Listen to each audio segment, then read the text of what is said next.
Smart Viewers, kembali lagi di segmen Talk with Pinusian. Dan kali ini kita bakalan ngebahas mengenai pendidikan dan juga skill. Kira-kira pendidikan itu masih dibutuhkan gak ya di skill atau di pekerjaan? Nah, untuk membahasnya kita sudah bersama Pak Ian Andre di sini. Selamat sore, Pak. Selamat sore. Oke nih, kita bakalan ngebahas nih Pak, tadi udah ada prolognya sedikit ya, bahwa sebetulnya kan kalau zaman sekarang itu kan banyak juga kayak isu-isu atau yang orang kuliahnya apa, pekerjaannya apa. Tapi kan sebetulnya kita namanya di setiap instansi perusahaan, rekrutmen awal itu kan pasti kan ada ijazah kayak gitu. Betul. Ya Pak ya. Nah, kira-kira sebetulnya untuk saat ini ijazah itu sebetulnya masih dibutuhkan, benar-benar dibutuhkan secara realnya atau hanya untuk awal formalitas aja menurut Pak Ian gimana?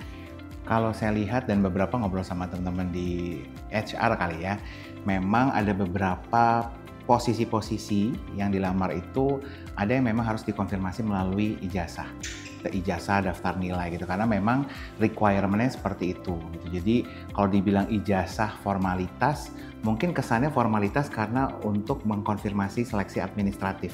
Tapi di balik itu kan sebenarnya para recruiter ini melihat misalnya ada posisi tertentu yang memiliki spesifikasi pengetahuan tertentu, dia akan lihat tuh, oh ternyata si kandidat ini waktu kuliah dia dapetin nilainya seperti ini.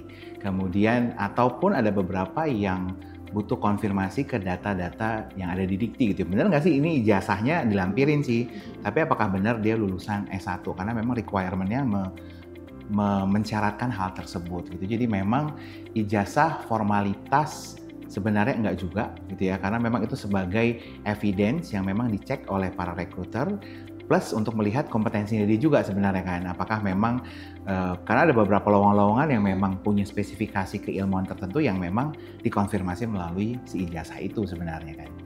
Berarti masih jadi tonggak utama lah ya bisa dibilang kan. Untuk yang memang membutuhkan keilmuan tertentu gitu ya. Oke. Nah kalau misalkan saat ini kan juga banyak sekali anak muda yang bisa sukses gitu, bisa lewat bootcamp, sertifikasi, les, atau sebetulnya dia ikut kelas-kelas seminar pun kan biasanya suka dapat udah ada sertifikatnya, itu kan bisa jadi portofolionya mereka itu kan. Nah, terus apakah kira-kira nih menurut Bapak tuh kampus BINUS itu khawatir nggak sih dengan pendidikannya sendiri tuh akan ditinggalkan dengan adanya kemudahan sertifikasi tersebut kayak gitu. Terus kira-kira menurut Pak Ian kira-kira apa ya yang harus dilakukan BINUS untuk menjawab skeptisisme publik bahwa kuliah itu mahal tapi hasilnya nggak sebanding dengan skillnya? Iya, memang ini juga menjadi perbincangan juga, apalagi Gen Z yang memang agak enggan dengan kuliah yang mahal, yang banyak sekali prosesnya gitu, dan muncullah course-course yang memang lebih murah, bahkan hal-hal yang memang sifatnya praktikal gitu. Dan juga kalau menurut saya pribadi sebenarnya tetap membutuhkan keilmuan yang ditempuh di universitas, di pendidikan, di perguruan tinggi gitu ya. Saya mencoba untuk mengasosiasikan dengan contoh dokter gigi dengan ahli gigi.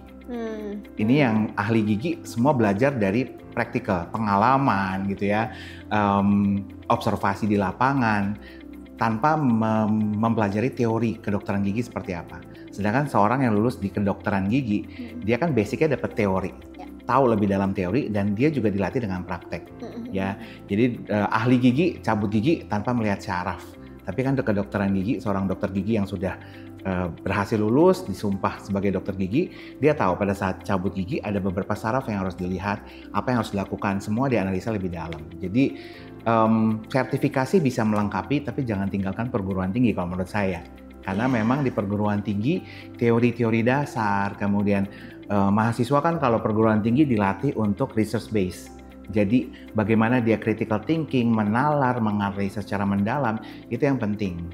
Dan ditambah lagi ada beberapa yang memang sifatnya praktikal yang akan menjadi kombinasi yang akhirnya bisa membuat mahasiswa berpikirannya komprehensif. Dasar teorinya dapat, praktikalnya juga dapat. Seperti itu. Mungkin itu yang sering dirasain tuh sama HR kali ya. Mungkin kan kayak pasti dia akan menemukan perbedaan yang pelamar yang memang benar-benar memiliki ijazah secara akademik lengkap sama yang benar-benar mungkin hanya sertifikasi belaka. Emang pasti akan berbeda dari secara knowledge-nya, secara attitude-nya juga pasti berbeda betul. Cara dia untuk bisa research, riset, atau mungkin problem solvingnya juga pasti mungkin berbeda ya. Betul, Pak Yan, seperti itu ya. Oke. Nah, terus menurut Pak Yan, bagaimana nih kira-kira BINUS University menyiapkan mahasiswa agar tidak hanya berorientasi pada ijazah tapi juga memiliki kompetensi nyata sesuai dengan kebutuhan industri? Nah, memang kan kita pengen di BINUS sendiri pengen mengembangkan mahasiswa lengkap gitu ya. Karena kalau kita lihat top talent yang dicari oleh para pencari kerja itu biasanya ada 3 hal yang penting. Knowledge, ya berarti yang diambil dari proses dia belajar di dalam kelas, ya. Kemudian skill, terutama soft skills yang memang sangat penting. Dan yang ketiga adalah attitude. Jadi kita benar-benar mengembangkan knowledge, skill dan juga attitude yang memang akhirnya kita coba formulasikan dalam bentuk BINUS Graduate Attributes. Itu salah satu yang memang akhirnya dikembangkan saat ini yang memang untuk menjawab kebutuhan pengguna lulusan kita tuh seperti apa sih. Sehingga akhirnya kita survei, kemudian kita lihat lagi dengan skill yang update di 2035. Nah, terbentuklah satu framework yang kita sebut dengan BINUS Graduate Attribute yang memang holistik gitu ya. Ada knowledge-nya, ada soft skills-nya, dan juga attitude-nya yang terbentuk dalam karakter BINUSian value itu. Jadi memang diharapkan melalui BINUS Graduate Attribute ya mahasiswa bisa terus mengembangkan ketiga hal ini ya, ditambah lagi secara akademik kan kita juga disupport, nggak cuman khusus spesifik ke teori, tapi juga ada beberapa yang mengharuskan mahasiswa itu untuk keluar dan mempraktekkan keilmuannya. Iya. Salah satunya mungkin ada program 3+1 itu ya, ya, Pak ya. 3+1, ada juga 2+1+1, jadi bisa setiap area kampus bisa merasakan keunikan dari setiap area gitu ya. Dan +1-nya sama ya, enrichment program itu salah satu yang memang membuat keilmuannya tidak hanya teori aja, tapi dia bisa mengaplikasikan gitu ya. Kemudian juga kita juga ada incubator untuk yang mau usaha gitu kan. Kemudian juga saya yakin banyak sekali coaching career coaching gitu ya, yang memang akhirnya bisa mengasah mahasiswa. Plus juga kan BINUS concern dengan student organization. Itu juga salah satu wadah buat mahasiswa ngelatih sebenarnya untuk soft skills, untuk management skill-nya, leadership skill-nya, seperti itu. Banyak peluangnya berarti ya, maksudnya banyak kayak wadah-wadah yang sebetulnya disediakan setiap kampus. Saya yakin mungkin bukan cuma BINUS, tapi di setiap kampus, khususnya di BINUS ini cukup lengkap bisa dibilang seperti itu ya. Gitu. Ada UKM-nya, ada setiap programnya. Karena menurut saya sebetulnya magang itu penting banget sih untuk dia maksudnya realnya kayak gimana gitu ya. Realnya kayak gimana, karena emang kalau misalkan cuma teori doang gitu, dia juga nggak tahu kan di real life kerja itu seperti apa, attitude-nya seperti apa, attitude sama atasan bagaimana, sesama pekerja itu kan penting banget kayak gitu. Jadi emang benar-benar pendidikan dan formal itu sampai detik ini masih setuju bahwa itu menjadi landasan utama ya, Pak Yan ya. Oke. Nah, kira-kira menurut Pak Yan, apa nih Pak, model pendidikan seperti apa yang paling ideal bagi generasi muda saat ini? Apakah kuliah tradisional atau pelatihan skill praktis atau kombinasi?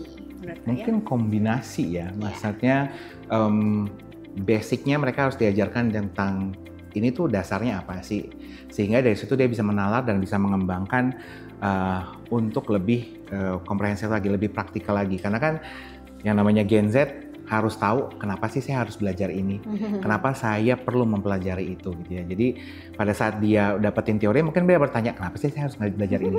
Tapi pada saat dia mengaplikasikan, oh ini toh yang saya pelajari kemarin. Jadi bisa menyentuh why-nya dengan dia diberikan kesempatan untuk mempraktekkan. Jadi punya wadah untuk melihat realnya di lapangan seperti apa, di area yang akan dia berkarirnya seperti apa, sehingga dia juga bisa apply dengan apa yang sudah mereka pelajari. Apalagi sekarang mungkin saya bilang Gen Z itu lebih kritis ya gitu ya. Betul. Lebih banyak pertanyaan gitu kan. Tadi kenapa mesti begitu. Jadi kan kita yang sebagai mungkin lebih seniornya harus juga bisa punya, bisa men-challenge dia juga, bisa memberikan jawaban yang tepat gitu, dan dia kan nggak suka yang diatur. Jadi ini pilihan biar mereka yang juga merasakan sendiri, oh bener ya, ini berarti yang kemarin saya pelajari, oh ini prakteknya seperti ini gitu. Menarik nih. Nah terus kalau menurut Pak Yan, kira-kira bagaimana BINUS University memandang peran kolaborasi dengan industri dalam mencetak lulusan yang unggul baik secara akademis maupun praktis?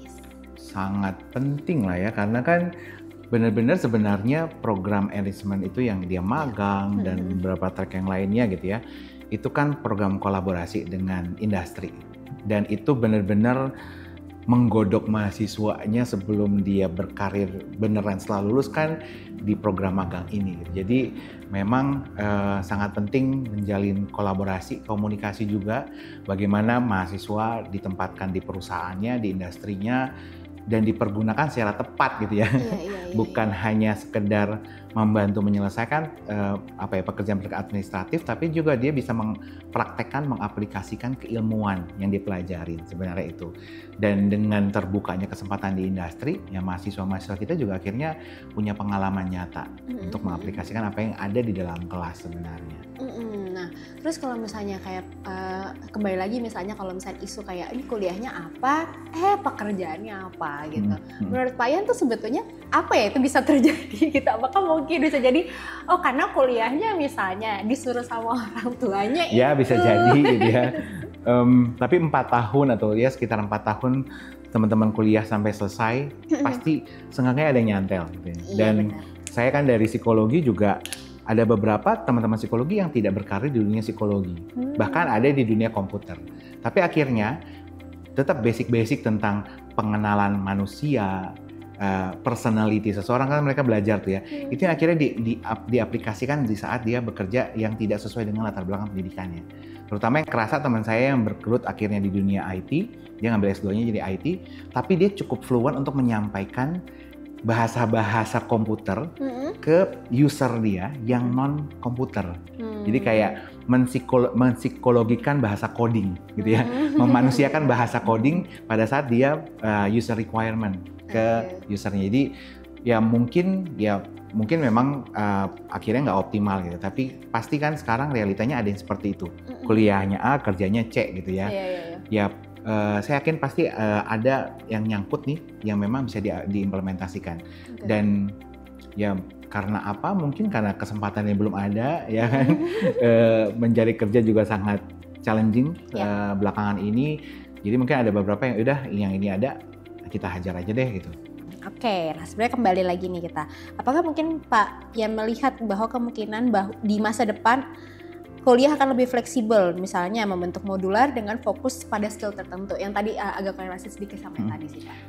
Sebenarnya enggak, ya sekarang aja sudah mulai seperti itu, gitu ya. Benar. Apalagi ke depan mungkin kalau aku contohin di BINUS bahkan di semester 1 semester 4 itu spesifik ke jurusan yang dia pilih. Di semester 5 mereka bisa milih beberapa, misalnya minor program itu diasuh oleh beberapa rumpun keilmuan atau bahkan dia bisa elective course.